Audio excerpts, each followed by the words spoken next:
Hey everyone, this is just going to be a quick video of an install on my Yamaha FJ09, or now it's known as the Tracer 900. Be installing the Denali Soundbomb Mini. Looks like that. Just comes with an extra bracket, but from what I understand I don't even need it. 2 times louder than a standard automotive horn. And this is the factory horn that I'm going to be replacing, so probably just have to remove this guy, 2 connections, pop this off, and sub it in place.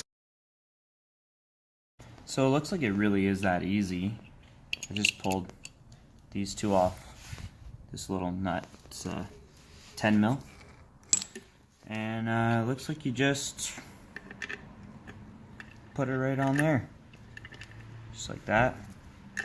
Tighten it up, and then, as mentioned in the instructions, the leads are neither positive nor negative, so you can actually put them on however you want. So now it's just a matter of bolting it back up here, connecting the leads, and we're done. As we did find, didn't even have to use the supplied hardware here. So let me show you what I did. So obviously it's quite a lot larger.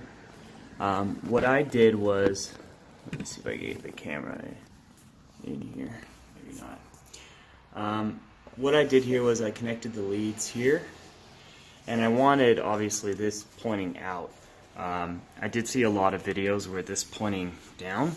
I mean, it's obviously your preference, how it looks. There was some manipulation with the bracket here.